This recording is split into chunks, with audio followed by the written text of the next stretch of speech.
Hi మామ, రీసెంట్గా ఒక పర్సన్ తన భార్యకి జాబ్ వచ్చిన తర్వాత తను నెగ్లెక్ట్ చేస్తుంది. తన జాబ్ నేను ఫేక్ సర్టిఫికేట్లో తెచ్చాను, సో నాకు శిక్ష పడినా పర్లేదు, తన జాబ్ పోవాలంటూ కొంచెము పోరాటం చేస్తున్నాడు.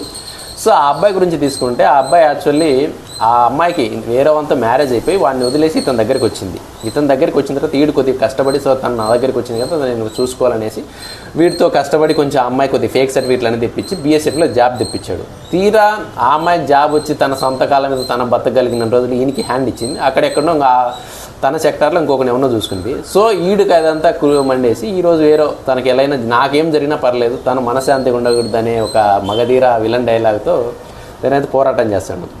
సో ఇంత చేసేవాడికి ఆ రోజే తెలియదా ఫేక్ సర్టిఫికేట్లో జాబ్ తెస్తానా అంటే, నేను ఒకరి జాబ్ తెస్తానా అంటే నా వల్ల ఇంకొకరి జాబ్ పోయిందనే విషయం నీకు ఆ రోజు గుర్తురాలేదా? చేసిన తప్పంతా నీ పక్కుండి ఈరోజు ఏదో చేతులు కాలేక ఆకులు పట్టుకున్నట్టు నీ భార్య నీకు హ్యాండ్ ఇచ్చింగ్ అని చూసుకునేది, తనకు అవకాశం కల్పించినావు నీ కాడి నుంచి పక్కపోయినా బతకడానికి. సో తన బుద్ధి తాను చూపించింది. ఇప్పుడు నువ్వు ఏదో ఉత్తములాగా పోరాటం చేస్తే ఏం తమ్ముడు? ముందుండాలి ఆ జాగ్రత్త. అరే నీ వల్ల నేను ఒక ఫేక్ సర్టిఫికేట్ నేను జాబ్ తెచ్చుకుంటే దానివల్ల ఒకడు ఖచ్చితంగా జెన్యున్ క్యాండిడేట్ బలవుతాడనే ఒక బాధ్యత నీకు ముందుండింటే ఇంతవరకు వచ్చిండేది కాదు, తను నిన్ను వదిలేసి ఉండేది. ఆ జాబ్ రాకపోతే తను నీకాడే గమ్ము పడిండేది. ఈరోజు నువ్వు లేకపోయినా నేను బతకగలిగే స్టామినా తనకు వచ్చింది కాబట్టి నీకు హ్యాండ్ ఇచ్చింది. ఇంకా తనకు నచ్చినా ఇంకొకరిని చూసుకుంటుంది.